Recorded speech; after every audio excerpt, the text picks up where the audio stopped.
So welcome back for some more conspiracy theories and unexplained mysteries. Let's check it out.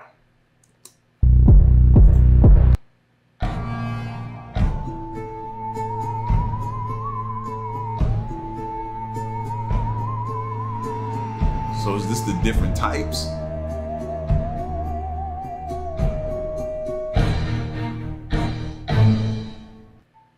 Not me finding out that there was another deep-sea craft exploring the bottom of the ocean at the same time that we were hearing about everything going on with the Titan submersible. Yeah, and it was on a $1.5 million expedition. But this one wasn't looking for the Titanic. This one was looking for a UFO that fell from outer space into the ocean in 2014. You can't make this stuff up. And I want to tell you what they found on this very expensive mission. But first, what are we doing here? Why is everyone at the bottom of the ocean all of a sudden? I guess now we're searching for UFOs, or I should say USOs. Because correct me if I'm wrong, but I believe USO stands for Unidentified Submerged Object. Yeah, that's a thing. Although when speaking of USOs, I believe people use it to refer to UFOs that like dip in and out of the water or come out of the water or something like that. So this might be a little bit different. This whole expedition is being led by Harvard astrophysicist Avi Loeb. Him and his team are looking for debris of a meteor that fell into the ocean in 2014. But they don't believe that it was a meteor. No, they think that it was a UFO that crashed into the ocean. In particular, one that fell into the waters off the coast of Papua New Guinea, about 50 miles off the coast. Avi has a boat, a team, and some underwater sleds. Sleds like this one you see here. The sled is mounted with magnets, cameras, and lights. And apparently something to pick stuff up off of the bottom of the ocean floor. And they are searching 1.7 kilometers down, which is a little bit over a mile. Apparently when this object crashed into the ocean in 2014, it was too fast to be bound to the sun. His words, not mine. And he said it was made of something stronger than iron. And guess what? They found it. Or at least like a little piece of it, and he's holding it right there. On their mission that is still ongoing from what I understand at this point, they found small metallic wires and small little spheres. These spheres are made of magnesium, iron, and titanium, but no nickel. And apparently that's significant because it resembles human-made alloys. But they're looking for a bigger piece. I'm assuming they want to find something like this down there? And he says he believes this is the first time that humans are putting their hands on interstellar material. Why would you touch that? I don't know, you guys. I don't know. Let me know what you think about all this because I'm done. Okay, bye. Now, I've seen and reacted to a few interviews from Avi Loeb. He's the truth, bro. Definitely the truth. And he's all about facts. You know what I mean? Facts. Because he knows the world and his profession is in the world of science. So he knows he needs facts to prove things that he wants the public to see, that he's discovered, different things like that. You know what I mean? I keep telling y'all, bro, the ocean is scarier than you think. Fam. It's things going on down there that we're not privy to that we should be. Seriously, bro. I promise you, man. You think twice about going to swim at the beach.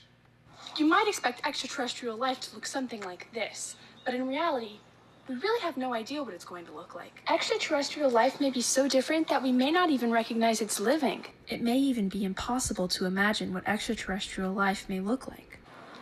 Whatever it looks like, it will probably shatter all of our preconceived notions about what life is. Life on Earth has adapted to this environment for millions and millions of years, but extraterrestrial life has adapted to an entirely new environment. So listen, man, I keep saying this, bro.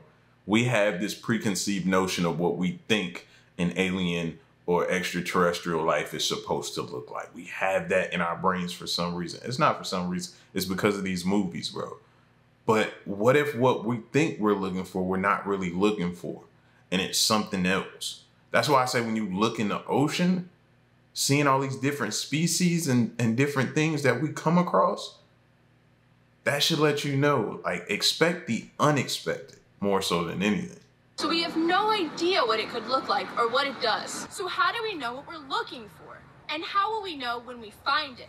Right now, we're searching the universe for biosignature, which is anything emitted by a living being. But even then, we can only go off of what we know. We only know what life on Earth behaves like. So what if we find life, but we miss it? Okay, Y'all had me until we got to the Darth Vader one, fam. All right, like this, I was about to go on a whole rant of like, why haven't we seen these pictures until now? Where's this stuff coming from? But then we get to the Darth Vader one, and I'm like, oh, okay, all right, y'all playing. We serious out here. We ain't playing around. As we convene here, UAP are in our airspace, but they are grossly underreported. These sightings are not rare or isolated, they are routine. Military aircrew and commercial pilots, trained observers whose lives depend on accurate identification, are frequently witnessing these phenomena. There are calls for the US government to be more transparent about UFO sightings. Two former Navy pilots and a former intelligence officer have testified to a US Congress committee warning UFOs are a national security threat. Do you believe UAPs pose a potential threat to our national security? Yes, and here's why. The technology that we faced was far superior than anything that we had, and you could put that anywhere. If you had one, you captured one, you reverse engineered it, you got it to work, you're talking something that can go into space, go someplace, drop down in a matter of seconds, do whatever it wants, and leave, and there's nothing we can do about it. Nothing. During a training mission in Warning Area Whiskey 72, 10 miles off the coast of Virginia Beach, two F-18 Super Hornets were split by a UAP. The object, described as a dark gray or a black cube inside of a clear sphere, came within 50 feet of the lead aircraft and was estimated to be 5 to 15 feet in diameter. The mission commander terminated the flight immediately and returned base. Our squadron submitted a safety report, but there was no official acknowledgement of the incident and no further mechanism to report the sightings. Soon, these encounters became so frequent that aircrew would discuss the risk of UAP as part of their regular pre-flight briefs. Pilots are reporting UAP at altitudes that appear above them at 40,000 feet, potentially in low Earth orbit or in the gray zone below the Kármán line, making inexplainable maneuvers like right-hand turns and retrograde orbits or J-hooks. Sometimes these reports are reoccurring, with numerous recent sightings north of Hawaii and in the North Atlantic. Has the U.S. government become aware of actual evidence of extraterrestrial, otherwise unexplained forms of intelligence? And if so, when do you think this first occurred? I like to use the term non-human. I like to denote origin. Keeps the aperture open, both scientifically. Right. Certainly, like I've discussed publicly previously, 1930s.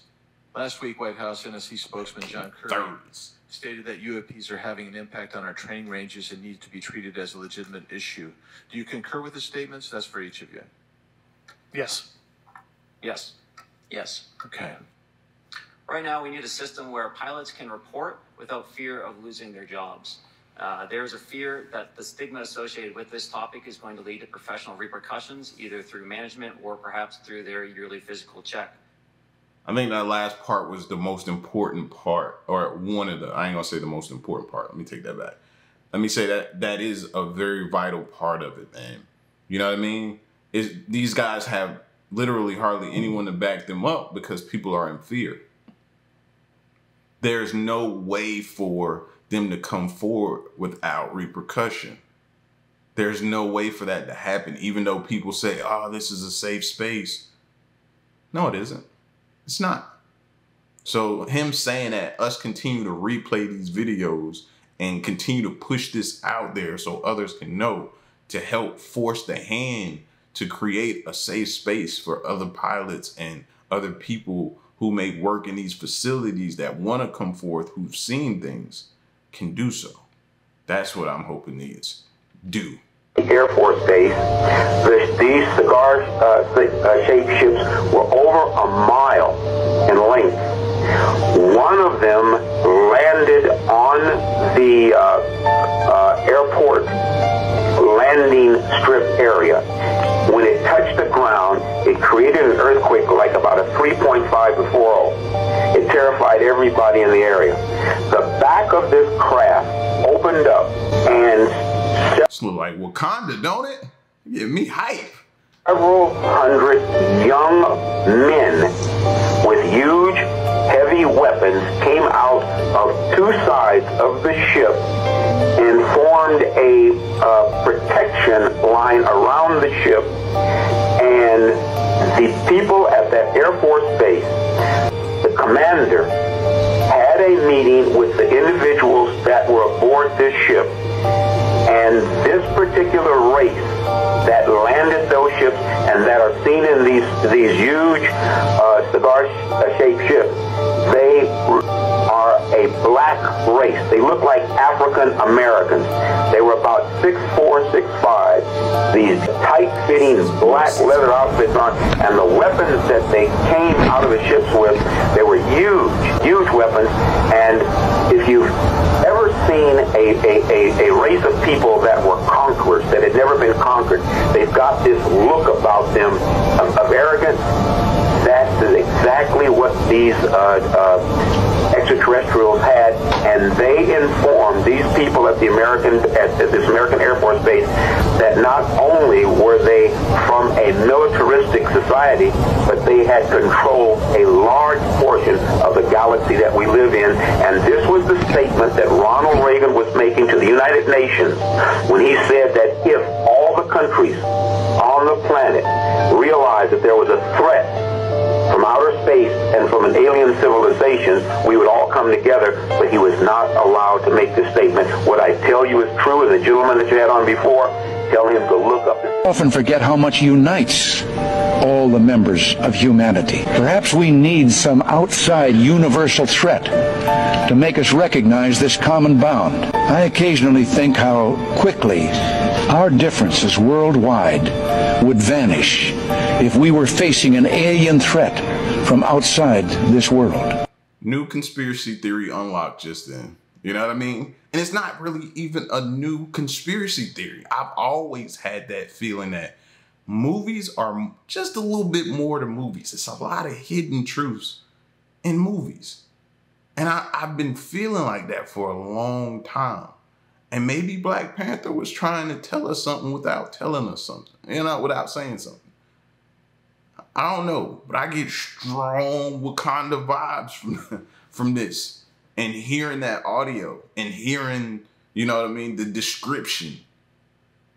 Yeah, this is definitely something we need to hear more about. Mexico is in possession of alien bodies, apparently. Just a while ago, the Mexican government held a congressional UFO hearing and rolled out 2 alien bodies. It was a 4.5-hour-long live hearing, and they unveiled some insane discoveries. If it's all true, they're in possession of mummified extraterrestrial life and have been for a while. The government allegedly found the bodies in Peru back in 2017, and they've decided to go public with it today. The bodies are intact with 35% unknown DNA and are carbon dated to be around 1,000 years old. For the first 3 hours of the briefing, they shared footage of UFO videos and have said, yes, there are alien spaceships that are real and regularly present themselves 2 to 3 times a year before the U.S. military arrives and does labs. But it got interesting once they uncovered the actual alien bodies. But what's also interesting is NASA is set to hold a media briefing September 14th to discuss UAP, unidentified anomalous phenomena. This is all so new it's difficult to find more information on the subject, but I'll keep you in the loop as more comes out. They got to do more. And when I say that, they got to give us a little bit more, because a lot of people feel like these are just humans that have deformities, deficiencies, or whatever you want to classify it as. They just feel like, you know, how you have a baby born that's different, you know what I'm saying? And it is missing some things, or it looks very, very different than a typical baby birth. That's what a lot of people are referring this to. So now we need scientists to come in and analyze this, take a sample from it, and see and give us that scientific data back that they get and they receive back to say, no, this is not like something we've ever seen before. You know what I mean? And then point at Project Bluebeam and say, yep, that's them. Nah, just that last part is just me throwing shots at Project Bluebeam. But no, we need more from this. This was just the start. Now give the samples, send the samples out to all of the scientists that they have, the top ones out there, and then let's see what comes back. That's what I'm saying. Extraterrestrials that do come here, do they breathe oxygen? Do they have a different, are they breathing something else from where they're at? You know, you adapt to wherever you're at, I would assume. Well, there are hundreds of species. Hundreds of species. And they have different biological needs and criteria. I'm sure that many of them, now one of the odd things about that particular species is that They're apparently only seen at night or under the moon because the radiation from our sun is too intense. Interesting. That's been well documented from people seeing the living ones in that part of the Atacama Desert in Chile, but also in other parts of the world. They've never been seen daytime in sunlight. Yeah, but we want to know, do they breathe air? Do they, you know what I mean? He didn't really respond the way I wanted or answer the question the way I wanted to hear. You know what I'm saying? But I already have my theory on that of whether or not they breathe air like us. We don't know. And then that depends on what planet they possibly come from. A lot of these other planets have different dominant gases. So they could have adapted to the dominant gas on their planet, and that's what they breathe. You know what I mean? They found a way to adapt with that. Something that may be harmful and detrimental to us is not to them. They've learned and already have adapted to it. So maybe that's why they can't come here and just be out in the open. Maybe they need something to breathe. Then they could come. So, I don't know. Government worker talks about tall white extraterrestrials living amongst us in Ontario, Canada. I've spotted these beings before. Tell us about these tall whites they're seen in Ontario and in other parts of the planet. I don't know if you know about this, but these tall whites have been seen in public. Mm-hmm. Sure. Is that an extraterrestrial? Yeah. My understanding is they're a hybrid, offshoots of the Zeta Reticulans, and that they created a human Zeta hybrid that are, again, these tall whites that are an intermediary for them. They can be friendly, but apparently they're kind of hypersensitive, and so you can find yourself, on the wrong end of a beam weapon if you offend them or step on someone's toes or step in their path the wrong way or standing in the wrong place at the wrong time. They have some weird social protocols that my understanding people who interact with them on a regular basis have to be very clearly briefed upon, or serious injury could befall them. How many hybrids do you think are actually out there on the surface? It's got to be in the tens of thousands or upwards of 100,000 or more. I wouldn't have specific numbers on that right now, but it's got to be a lot. Okay, so I actually live in Ontario, Canada, and I've spotted people like this before. When I first saw these people, I was like, that's a really tall white person, really white and really good looking. But what called me first was their energy. It was so unworldly. It's like I knew right away they couldn't be from here, but I automatically thought, okay, maybe starseed, right? But as I started looking into extraterrestrials more, I was like, these people match the description of what I've been studying. I saw one at Lime Ridge Mall, and then I saw one at Home Hardware in Hamilton. And the crazy part is, he says if you spot one, they'll either hunt you down psychically, or they'll let you know that you got them. And with me, it was with a smile. They both, even though it was on different days, they both gave me this corner smile and like telepathic message. It was so weird. It's so hard to explain. And they knew I caught them because I am so sensitive to energy. I could not stop staring at them. I was like, yo, like this guy's so unworldly. And he was already looking at me with that corner smile, like he knew that I was gonna know. I've had more experiences with these people, but the fact that government officials have come out and said that beings like this are publicly seen in Ontario is wild. I'd probably be very awkward around them, trying to figure out like how to not be obvious, but try to look at them without being. See, now y'all gonna have me walking around looking at people that are very, very tall. Like, okay, is that it? And it's gonna make me look weird because I'm staring at people. So I gotta figure out another way. Maybe I need to walk around with shades on or something like that. But and then the number, tens of thousands of them. That's the first time I've heard a number. But then when you think how far this stuff goes back in time, that number don't seem that huge. Seems like it should be more. I don't know. I just feel like it should be more. Huh. Now y'all gonna be looking at extremely tall people. Like now when I go to Instagram and I see Shaq, I'm be, you know what I mean? And Shaq is goofy anyway, so I don't know. Interesting. Been talking about alien disclosure nonstop, and I'm not about to stop now. But I am prepared to shift gears. Let's take a break from talking about the news, the whistleblowers, the mainstream narrative, who's behind what, and let's explore what the channelers have to say about this. This is Elizabeth April. She's most well known for channeling the Galactic Federation of Light. And listen, if this sounds like it's not for you, scroll away. Now, the rest of you, this is gonna be fun. And this information is coming from this YouTube video. And according to the channeled message that she received, there are 3 stages of disclosure. The first stage is very interesting, and some of you might already be experiencing it. First will be an increase of activity for starseeds. And starseed is an umbrella term for a lot of different things, sometimes called the 3 waves of volunteers, or indigo children, rainbow children. There's so many variety. Basically someone who feels that their soul is from another place beside Earth. And by increased in real activity, this could mean supernatural experiences, UFO sightings, premonitions in dreams, receiving information, either psychically or even by some weird interaction or experience. And this has been happening for years. People's psychic abilities coming on. The reason that this is the first stage of disclosure is because it activates something in the soul that reminds them of who they are. And that anchors that energy into this planet. Now, the second stage, an increase in fake activity, distractions, purposeful release of false sightings. He says in this channeled message, it was shared with her that not all UFOs are real and not all UFOs are a part of a false agenda. And she did compare it to Project Bluebeam. In all of my recent videos reporting on the news, almost every comment is Project Bluebeam, Project Bluebeam. So let's clarify.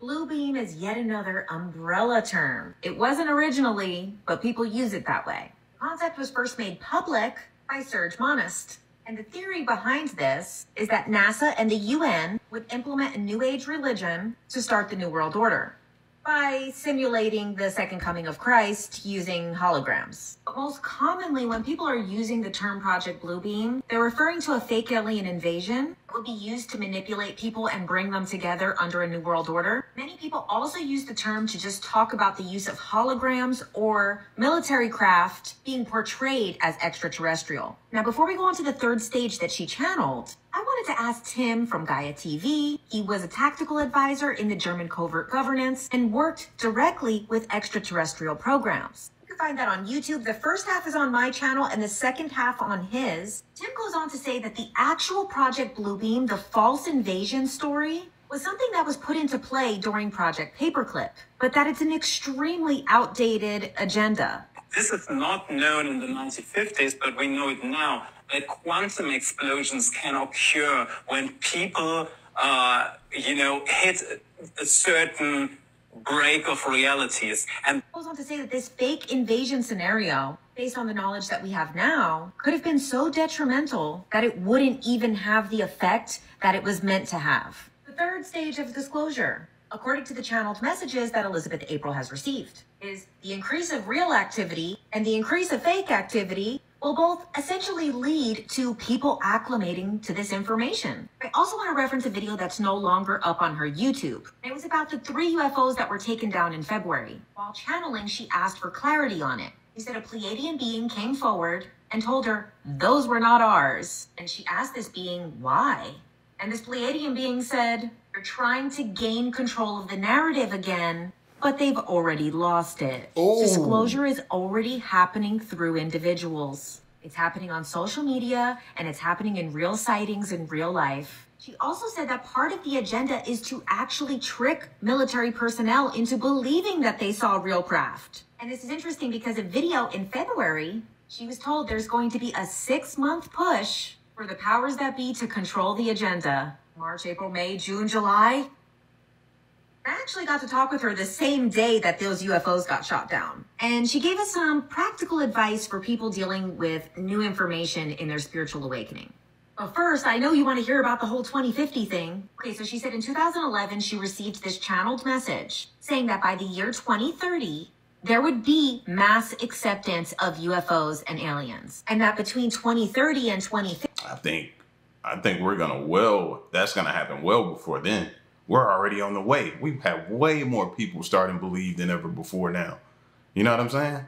And that's interesting what she was saying about the agenda and how they want us to believe and how they're trying to regain control of the narrative and what they're willing to do, and these spy balloons and different things like that.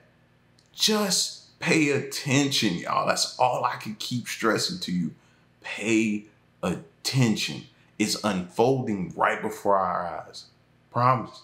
2050, there was going to be increased activity in the physical. She said there would not be one single event that leads to disclosure, that it's going to be a series of events because a single incident could be too divisive, have detrimental effects, similar to what Tim said, that it could cause a quantum explosion, and that a series of events over time is the best way that humanity can integrate this information. That a single event won't be needed because real disclosure happens on the individual level, that many people are already beginning to experience this. So much information swirling around right now. Is it a real sighting? Is it a staged sighting? Can I trust this one? Can I trust that one? Who's a PSYOP? Who's Project Bluebeam? Don't get me started on the space isn't real people. Here's some practical words of advice from Elizabeth April. People are awakening beyond the conspiracy as well.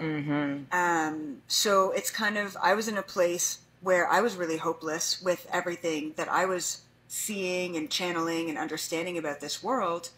And then I got to a place of what more is there? There's got to be something more than the agendas. And then you get into, you know, opening your third eye and spirituality and consciousness. And that's just a much higher vibration. So we've got just the extreme conspiracy end. And then we've got the consciousness awakening. To really like tune into yourself and ask yourself what resonates with you the most. And if something is giving you anxiety, if information is giving you anxiety, then it's probably not benefiting you in the moment. And it's okay to take a step back from it because that information will always be there. What I love the most about spirituality is that everyone has a soul. It doesn't matter what language you speak, what race you are, what culture you connect with, what gender, what age. Everyone has a soul. And so this information is going to resonate with everyone all over the planet at one point in time. It doesn't matter if you're a fitness influencer or you're a politician. The universal truth is universal truth. And as long as we can stay aligned to that vibration and not misinterpret it or put too much of our own perception into it, we're in a really good place to help the planet awaken. The easiest way to understand 3D, 5D is 5D is a higher vibration. And 3D is a lower vibration. And so when we're bouncing back and forth between high vibrations and low vibrations all day, every day, it's going to be extremely exhausting. We all want to talk to our spirit guides. We all want to be telepathic. We all want to be psychic. And I believe that we all are. Like, I really do believe that we can all tap in. But if you can't pay your bills, if you can't put food in the fridge, then stop trying to get out of your body and have these alternate experiences when the true experience you need to focus on is being human. And once you figured that out, your vibration will naturally raise. But I ain't gonna lie, she got me. She pulled me in. You know what I mean? I'm not sure whether or not because some people are really good at talking that talk. You know what I'm saying? So I need to hear a little bit more, but it sounds intriguing. You know what I mean? Especially the things that's been happening since the 50s and stuff she talked about with the weather balloons and the agendas changing and all of that type of stuff like that. I'm intrigued. I want to hear more. You know what I mean?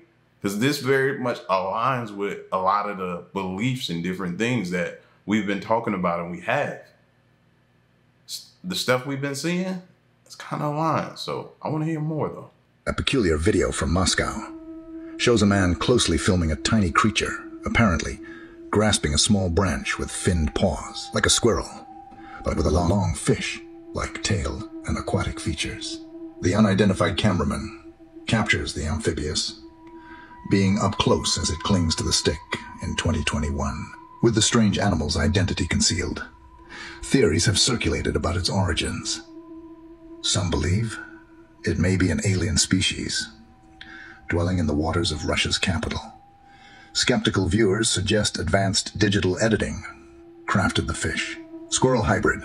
However, it could potentially be a natural mutant or evolution of native wildlife.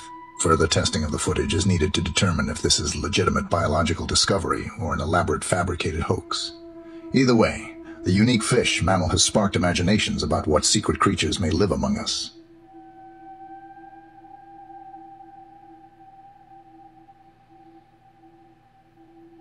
When I see things like that, I think, okay, is this something that could have been grown in a lab? I think we forget about them, you know what I mean, grabbing DNA from different things that they've discovered from the past and then trying to recreate it in a lab by adding like maybe DNA from somewhere else that they can get to kind of connect the strand and try to get it, but it doesn't come out the same. So we have to remember, man, that they're doing things like this possibly in a lab. So stuff we may be seeing now could be a direct result of that. That's what I think also. Besides, it could be a hoax, you know what I mean, or something else. But yeah. That CGI or hoax, one or the other. A lab grown in a lab, CGI or hoax. But y'all get at me in the comment section, man. Let me know what y'all thought of this video and a lot of these theories and different things. I'm gone.